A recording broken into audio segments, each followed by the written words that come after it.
নমস্কার, সত শ্রী আকাল, আসসালামু আলাইকুম। Being honest group for social সার্ভিসে আপনাদের প্রত্যেককে অনেক অনেক স্বাগত। আমি মনিরুল, আপনাদের বন্ধু। আজকে শোনাবো একটা কাহিনী, একজন গুরু এবং তার শিষ্যদের একটা কাহিনী। একদিন একজন গুরু তার সব শিষ্যদেরকে নিয়ে নদীতে স্নান করতে গেলেন। সকাল সকাল তেনারা পৌঁছে গেলেন, কিন্তু নদীর ধারে পৌঁছানোর পর গুরুজি নদীর পাশে চুপ করে বসে গেলেন আর নিরন্তর নদীকে দেখতে থাকলেন। এবার শিষ্যরা দেখতে থাকলো যে সকাল থেকে সন্ধে হয়ে আসছে, অথচ গুরুজি নদীতেই নামছে না। কিন্তু কি করবে, সব শিষ্যরা শুধুমাত্র সেটা দেখছে আর ভাবছে, বলার সাহস তো তাদের কারোরই নেই। কিন্তু একজন শিষ্যের ধৈর্যের ভান ভেঙে ফেলল।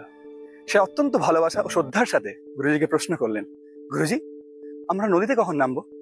আপনি কার জন্য অপেক্ষা করছেন?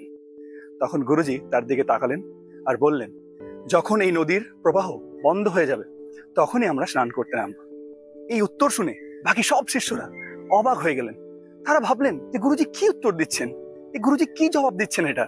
তারা একে অপরকে দেখতে শুরু করলেন, কিন্তু কেউ কিছু বলতে পারছে না। তখন আরেক শিষ্য তার মনের সংশয় প্রকাশ করে গুরুজিকে প্রশ্ন করলেন, গুরুজি, কিন্তু নদীর প্রবাহ তো কখনো বন্ধ হওয়ার নয়, কারণ এটা একটা চলমান নদী, এর বয়ে যাওয়াই এর ধর্ম। তখন গুরুজি মুচকি হেসে বললেন, আজকের শিক্ষা হলো এটাই যে আমাদের জীবনও হলো এই বয়ে যাওয়া নদীর মতো, যেটা কারোর জন্য কখনো থেমে থাকে না, দাঁড়িয়ে থাকে না, শুধু বয়ে চলে। এবার ইচ্ছাটা তোমার। তুমি কি তোমার জীবনে ভয় পেয়ে, ব্যর্থ হওয়ার ভয়ে বসে থাকবে, নাকি এই নদীর মতন আগে বেড়ে যাবে? নদীর ঢেউ যেমন পরিবর্তিত হতে থাকে, সময়ও ঠিক পরিবর্তিত হতে থাকে।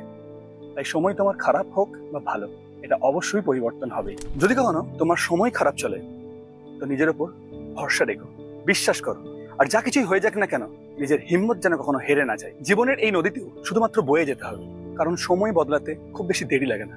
আর খারাপ সময় শুধুমাত্র তোমার জীবনে নয়, এটা প্রত্যেকের জীবনেরই একটা অংশ। এবার তফাৎ শুধু এটুকুই যে কেউ এই খারাপ সময়ে ছিন্ন ভিন্ন হয়ে যায়, আর এই সময়টাকে কেউ কাজে লাগিয়ে ঝলমলে হয়ে যায়। সুখ আর দুঃখ আমাদের জীবনের নদীর দুটি ঢেউ, যেটা প্রতি মুহূর্তে তৈরি হচ্ছে, আবার ভেঙে যাচ্ছে, আবার তৈরি হচ্ছে, আবার ভেঙে যাচ্ছে। কিন্তু তুমি তো ঢেউ নও, তুমি হলে নদীর জলের মতো, যে সব পরিস্থিতিতেই শুধুমাত্র বয়েই চলে, বয়েই চলে। আর সেই বয়ে যাওয়াটা ক্লান্তহীন ভাবে, বাধাহীন ভাবে শুধু এগিয়ে যেতে থাকে, এগিয়ে যেতে থাকে। তাই তোমার জীবনেও যদি কখনো খারাপ সময় আসে, একদম হতাশ হবে না। শুধু একটা কথা স্মরণ রেখো, যে খারাপ সময়েরও খারাপ সময় আসে। Thank you for watching my video. আর হ্যাঁ, এই ভিডিওটা আমি সন্দীপ মহেশ্বরী স্যারের কাছ থেকে দেখে অনুপ্রাণিত হয়ে আপনাদেরকে শোনালাম। যদি আপনারা চান, অবশ্যই সন্দীপ মহেশ্বরী স্যার থেকে ভিডিওটা দেখবেন, এতে অনেক বেশি আপনি অনুভব করতে পারবেন।